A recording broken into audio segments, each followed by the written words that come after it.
Tonight we have a story of a woman who went from homeless in the hospital with a gunshot wound to the face to housed, healthy, and thriving. And she credits her faith and the supportive services that she receives through her housing provider. And we're telling this story not only because her voice is very important, but also because the city of Sacramento is breaking ground on a similar project. So we wanted to see how permanent supportive housing can change a person's life.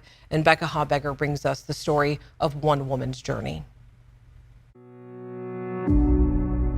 I had made some wrong choices in my life, and I ended up getting involved with the wrong man, which caused some domestic violence, which caused me to lean on substances as a coping mechanism.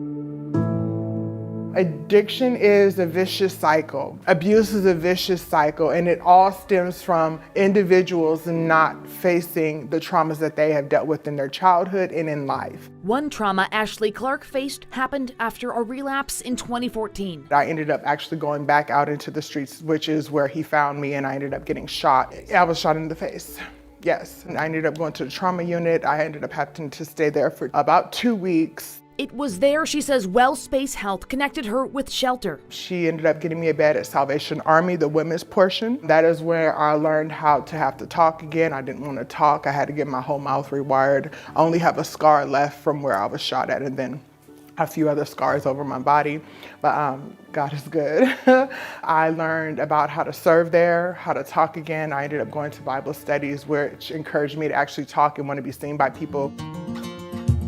After staying and recovering there a year, Clark got into the Palmer Apartments through Hope Cooperative, which has been providing behavioral health and supportive housing services for people with mental health challenges in the Sacramento area for more than 40 years. She stayed at Palmer Apartments for about a year. After a year of strenuous drug testing, clean, continuously finishing my courses, finishing my counseling, I have all my certifications here as a reminder not to go back and to make smart choices. They end up allowing me to get an apartment here. She's at one of Hope Cooperative's permanent supportive housing communities. I've been here almost 10 years. I've been able to get my GED. They provide counseling here if we need to come into the office. They also give us different toiletries if we need it until I was able to get my own job. They take us to our mental health appointments, doctor's appointments. They even take us to the grocery store if we need to go there until we get our own transportation. In the first 3 years, it was hard for me to be okay, to not have to struggle or hustle or grind, and to just be okay that all my bills are paid. My children are safe. I'm safe. He doesn't know where I am, and he can't find me, and everything's all right.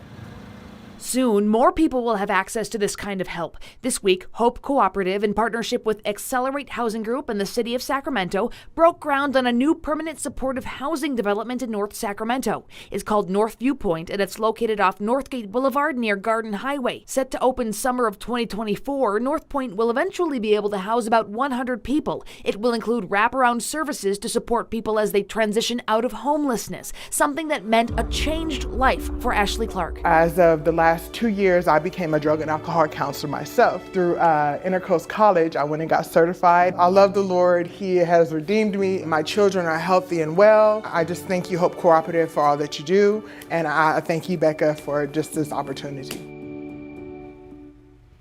Now, Hope Cooperative will provide these wraparound services at the new North Sacramento Permanent Supportive Housing, and the funding for that comes from state and federal dollars.